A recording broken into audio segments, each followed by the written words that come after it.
এদিকে তাকান, এদিকে তাকান, এদিকে তাকান।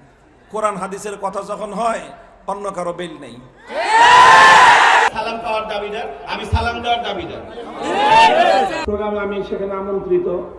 আপনার সকাল থেকে সেখানে স্থানীয় প্রশাসন, পুলিশ কর্মকর্তা এবং আপনি বিশেষ করে যিনি আপনি এখানে বক্তব্য রাখলেন, তিনি আপনি ওখানে বলতেছেন মামুনুল হক সাহেব আসলে আপনি সমাবেশ করতে দিবেন না। এই কথা বলা সাংবিধানিক ভাবে আপনার কোনো রাইট রাখেন না। কাজে আমি ওই এক কথা বলতেছি, আমাদের আলেমরা আমাদেরকে ভাড়াটিয়া মনে করবেন না। পোস্ট বসুন,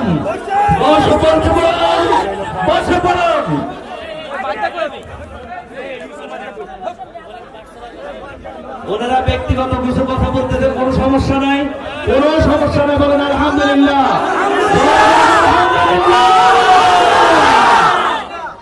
জি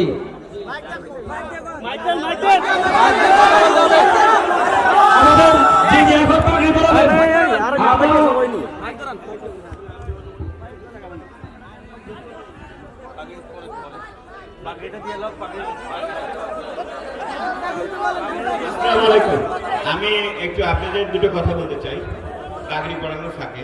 আমি অত্যন্ত ধন্য যে আমি মুসলমান হিসেবে পৃথিবীতে এসেছি এবং আপনারা যে অনুষ্ঠানের আয়োজন করেছেন, আমি বলবো যে আমাদের একটু জানানো উচিত ছিল, তাহলে আমরা আপনাদের অধিক সহযোগিতা করতে পারতাম। কিন্তু আমি অত্যন্ত ব্যথিত হয়েছি এই কারণে যে আমি যখন এখানে এসেছি, আপনারা যারা আলেম রয়েছেন, আপনারা কিন্তু আক্রমণাত্মক হয়েছে। এটা কোনোভাবেই কাঙ্ক্ষিত না, কারণ আল্লাহ রাব্বুল আলামিন তার পবিত্র কালামে বলেছেন, তুমি অবশ্যই ইসলাম প্রচার করো শালীনতার সাথে এবং কোরআনের সাথে এবং অত্যন্ত ধৈর্যের সঙ্গে। কিন্তু আপনারা যে অধৈর্যের পরিচয় দিয়েছেন, আমার মনে হয় এটা কোরআনের আয়াতের সাথে সংঘর্ষ। আপনি প্রত্যাখ্যান করতে পারেন, এই যে আপনি প্রত্যাখ্যান করেছেন এর মধ্যেও কিন্তু একটা বিষয় রয়েছে। এখানেও আপনি কিন্তু জিদ প্রকাশ করেছেন, ইসলাম জিদকে সমর্থন করে না। আমি আলেম হলেই যে শুধু জানবে আর আলেমের বাইরে কেউ জানবে না, এই ধারণাটা কিন্তু ঠিক না। আপনারা অবশ্যই আপনাদের কাছে আমি এটা আশা করছিলাম, স্যার কেমন আছেন, আসেন। আমরা যখন ঢুকেছি তখন আপনাদের কিছু লোক আমাদের উপরে এখানে আসছি। এখানে আসার পরে আমরা যখন হুজুরের সঙ্গে কথা বলবো, তখন যে পরিবেশ ঘটেছে সেটা কখনোই কিন্তু শালীনতার মধ্যে পড়ে না এবং ইসলাম কিন্তু অবশ্যই আমার সালাম বিনিময় করার অধিকার আছে, আপনারা সেই অধিকার হরণ করেছেন। আমি সবাইকে আবার আসসালামু আলাইকুম বললাম, ঠিক আছে? হ্যাঁ, আপনারা ধৈর্যের সঙ্গে কথাবার্তা বলেন। ইসলাম প্রচার একটা ইসলাম সাম্যের বিষয়ে, স্বাধীনতার বিষয়ে, ধৈর্যের বিষয়ে এবং এটা মানব জাতির জন্য একটি নিয়ামত। সেই নিয়ামতের বিষয় থেকে যদি আমরা এইভাবে আপনাদের কাছে আসার পরে যদি আমরা কোনো কিছু গ্রহণ না করতে পারি, আমরা বরং অপমানিত হই বা একটা ঝামেলার মধ্যে জড়িয়ে যাই, এই বিষয়টা কোনোভাবেই গ্রহণযোগ্য নয়। আপনারা যেটা করেছেন যদি নিজেদের জিজ্ঞেস করেন, অবশ্যই আমি সালাম পাওয়ার দাবিদার, আমি সালাম দেওয়ার দাবিদার। আর আবু জাহেলের হজ আর মুসলমানের হজ এক না, কারণ আবু জাহেল কখনোই মুসলমান ছিল না, সে মুসলমান ছিল না, তার হজের তাৎপর্যও নেই। সেই সময় সব ধর্মের লোকরা যত হজ করতেন। আমি বলবো যে আমি মুসলমান, মুহাম্মদ সাল্লাল্লাহু আলাইহি ওয়াসাল্লামের উম্মত, কোরআনের অনুসারী, আমি ধন্য। আমি এটা নিয়ামত, এটা পৃথিবীর সমস্ত মানুষের জন্য প্রযোজ্য। কিন্তু আমাদের এই নিয়ামত প্রচার করার ক্ষেত্রে যে উগ্রতা দেখা যাচ্ছে সেটা কোরআনের শিক্ষার পরিপন্থী। অবশ্যই আপনার তাফসীর গ্রন্থ যদি পড়েন তাহলে আপনারা সেখানে দেখবেন সব জায়গায় শালীনতার কথা বলা হয়েছে, ধৈর্যের কথা বলা হয়েছে, ধৈর্য ধরে সামনে ধীর স্থির ভাবে যাওয়ার জন্য বলা হয়েছে। আমি আশা করি যে আপনি অনেক বড় আলেম, আপনার অনেক অনুসারী রয়েছে, আমরাও আপনাকে সম্মান করি। আপনি বিশ্বাস করি যে আপনি আপনার যখন মিটিং করবেন তখন আপনার লোকজনদের এই কথাটা বলবেন যে কেউ যেন তাদের দ্বারা ইনসাল্টের শিকার না হয়। আপনিও যেন বলেছেন যে আল্লাহর কালামের কাছে কে আছে? অবশ্যই কেউ নাই, কিন্তু আমি তো আল্লাহর বাইরের কেউ না, আল্লাহর বান্দা তো। আমি যখন এসেছি তখন আপনি কিন্তু ইনডাইরেক্টলি একটা কমেন্ট আপনাকে বলে নাই স্যার, এই কমেন্ট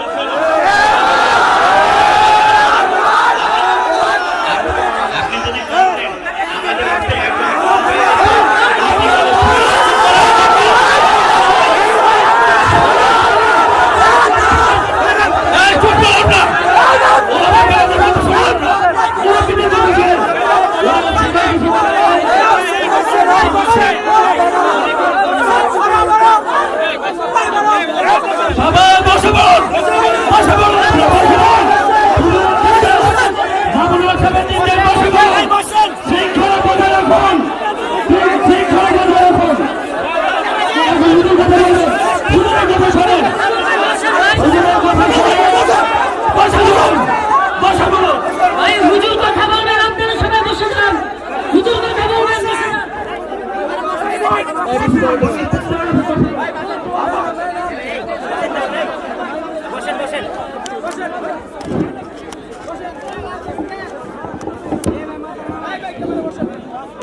জি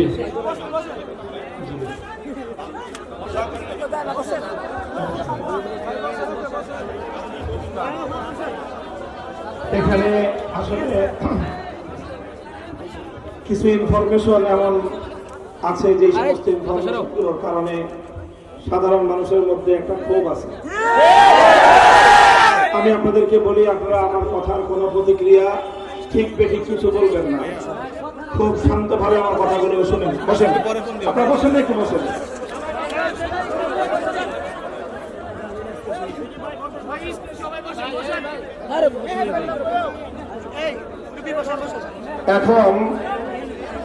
এখন একজন আইন শৃঙ্খলা রক্ষাকারী বাহিনীর কর্মকর্তা রাষ্ট্রের দায়িত্বশীল হিসেবে তাকে রেসপেক্ট করা, তার কমান্ড ফলো করা, এটা আমাদের দায়িত্ব।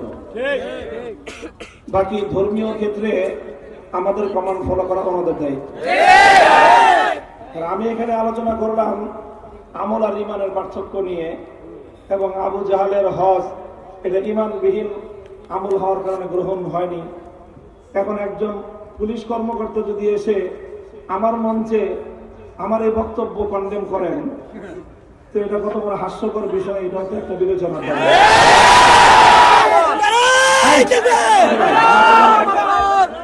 আপনার কোনো কথা, আমার কোনো কথা রিয়েক্ট করবেন না। এখানে যেটা সমস্যা হয়েছে যে স্বাভাবিকভাবেই আমি একজন আলেম, যেরকম আমি একজন রাষ্ট্রের নাগরিক,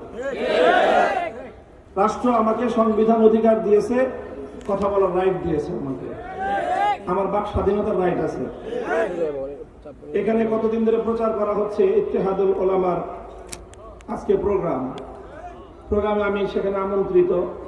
আপনার সকাল থেকে সেখানে স্থানীয় প্রশাসন, পুলিশ কর্মকর্তা এবং আপনি বিশেষ করে যিনি আপনি এখানে বক্তব্য রাখলেন, তিনি আপনি ওখানে বলতেছেন মামুনুল হক সাহেব আসলে আপনি সমাবেশ করতে দিবেন না। এই কথা বলা সাংবিধানিক ভাবে আপনার কোনো রাইট রাখেন না। বসেন, আমি আপনাদেরকে ধর্মীয় কথা বলছি না, সংবিধান